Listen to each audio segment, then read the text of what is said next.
Bonjour. Vous avez remarqué que depuis quelques années, on nous rabat les oreilles avec un thème récurrent repris par toutes les personnalités politiques et du show business. On défile, on manifeste partout dans le monde. Sauvons la planète. Je trouve ce slogan ridicule. Moi, je dirais plutôt sauvons la race humaine.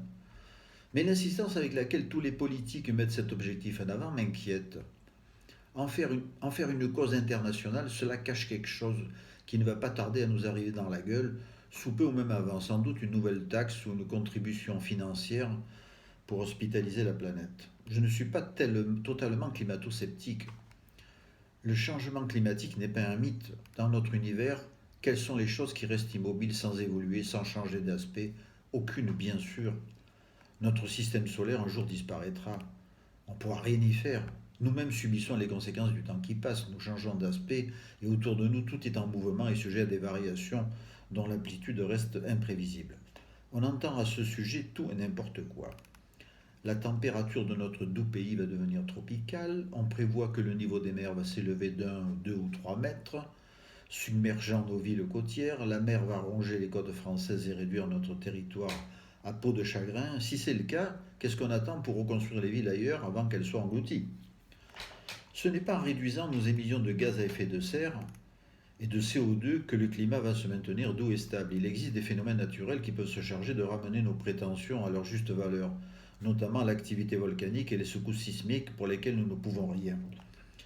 Face à des phénomènes que tous les pessimistes s'accordent à dire comme inéluctables, que l'on ne pourra pas enrayer avec des changements insignifiants de notre manière de vivre, on devrait plutôt se préoccuper des moyens à mettre en œuvre pour que les populations qui vont être victimes ne souffrent pas de ces modifications. Ce n'est pas la planète qui est en danger, mais la race humaine. Il faut le dire, sauvons la race humaine. Mais cela est peut-être trop tard. Maintenant, il convient aussi de relativiser les choses.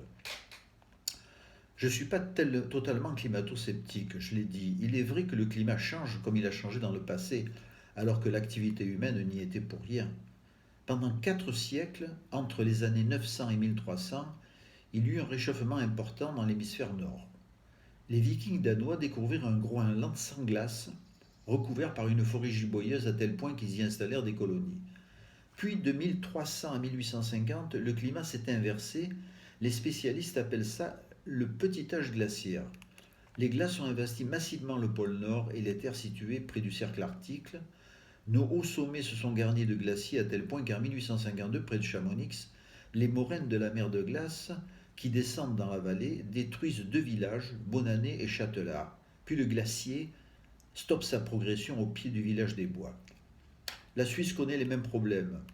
On s'invente des saints pour ralentir l'avancée des glaciers qui menacent de destruction les villages implantés dans les vallées depuis toujours. L'homme n'est responsable du changement climatique pour une infime partie.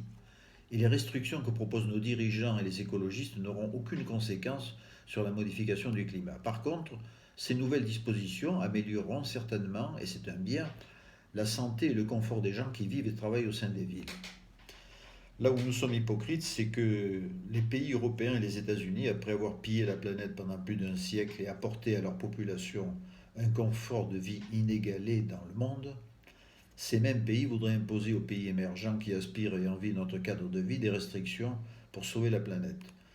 Plus que le climat dont l'homme s'est toujours accommodé, ce qui est à craindre, c'est la surpopulation et ses conséquences alimentaires sur la planète. Pour sauver la race humaine, il faudrait envisager la décroissance de notre système.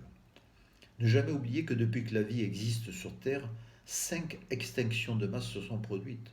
5 bouleversements qui ont eu pour conséquence d'effacer les espèces trop envahissantes qui vivaient depuis des millions d'années.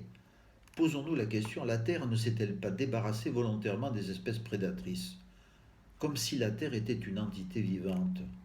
Rappelez-vous la théorie Gaïa. Si cette théorie est vraie, alors nos jours sont peut-être comptés. Mais cela est un autre problème. Je vous rappelle que mes livres sont en vente sur tous les sites en ligne. La porte des âmes pures, le prieuré d'Entrevaux. Mon nom est Jean Lambert. Merci.